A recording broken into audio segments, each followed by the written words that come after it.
In a galaxy where stars burn bright against the eternal darkness, an ancient prophecy begins to unfold.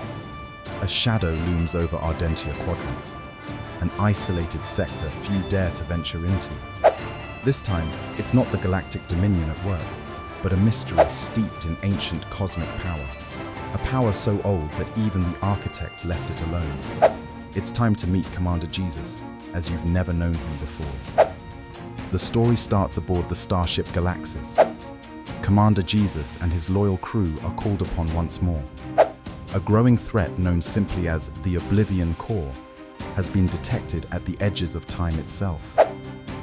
This gravitational anomaly consumes light, crushes stars, and absorbs planets.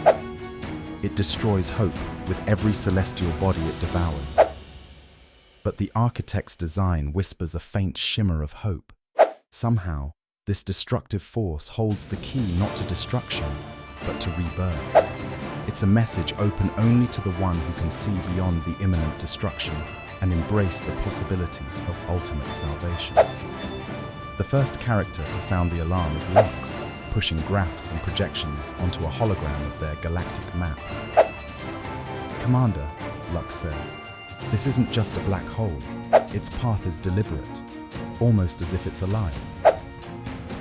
As everyone casts glances of disbelief, Jesus steps forward to study the patterns.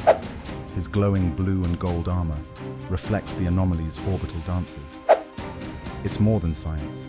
It's the architect's language, etched across the cosmos. "It's alive," he confirms, "and it's calling us. We cannot ignore this." Despite the looming peril, his voice doesn't waver. Zara scoffs. This fierce warrior who has stared into the faces of countless adversaries isn't afraid of battle, but a cosmic entity that devours entire galaxies. Even she questions the sanity of their mission. "Commander," Zara says, "you're asking us to fly straight toward the end of everything." Jesus turns, his eyes full of quiet determination. "No, Zara. Not the end, just a transformation. One we must understand, find peace within, and if possible, redirect." The crew exchanges uneasy glances. Jesus seems fixed on a purpose, even if the rest of them are grappling to understand it. Setting course for the Ardentia Quadrant, our heroes notice strange phenomena on the journey. Stars flicker erratically, as though overwhelmed by an unseen dread. Planets destabilize in their orbits, cracking apart into drifting fragments. Lux works tirelessly, and Zara trains rigorously, preparing for a fight she isn't even sure they can win.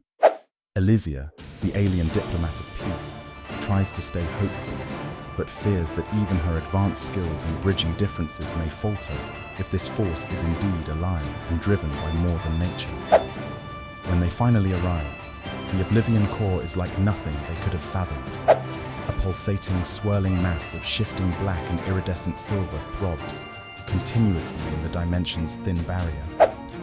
Despite its consumptive might, all within its reach hangs in suspension, as though halted before annihilation.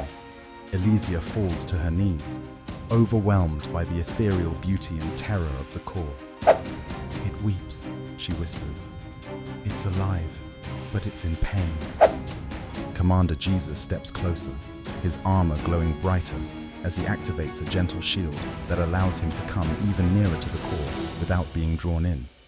The architect's wisdom courses through him. Every symbol in his radiant armor flickers as the faint voice of the core speaks directly to him and no other. "I was once like you," it says, "an instrument of creation, a builder of worlds. Then I was corrupted, weaponized. My very being turned inward to destroy the hope I once seeded." Jesus offers an intense yet understanding gaze toward the core, as if peering into eternity. "You can be healed," he says softly, his voice resonating in all directions and triggering shockwaves of light. Zara stands by, uncertain whether to draw her weapons or kneel. Lux's scanners show inexplicable readings. The entity is not repelling Jesus, but harmonizing. Part by part, it responds to the commander's call. the healing begins, but it's not without its perils. The Galactic Dominion, always clinging to power, approaches unnoticed. Warlords see an opportunity to use this cosmic anomaly, an oblivion of immeasurable might, for their private conquest. Starfighters speed toward the core, firing salvos of destructive energy. The nebula erupts in defensive measures. Commander Jesus steps forward to the heart of chaos to shield both the core and the attacking fleet. Enough! His word reverberates, halting the madness. Don't you see? Violence can't control it. Healing is our path. It's the only way. The Dominion scorns his words. Attractive only to supremacy, the Warlord retaliates.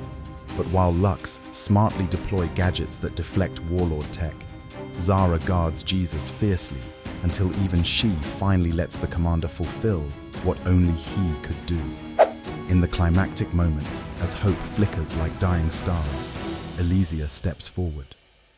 The core may be intelligent, but doesn't it recognize signals of diplomacy? Together, Elysia and Jesus sheathe ultimate grace, first preached about shared life beating strongest struggles before.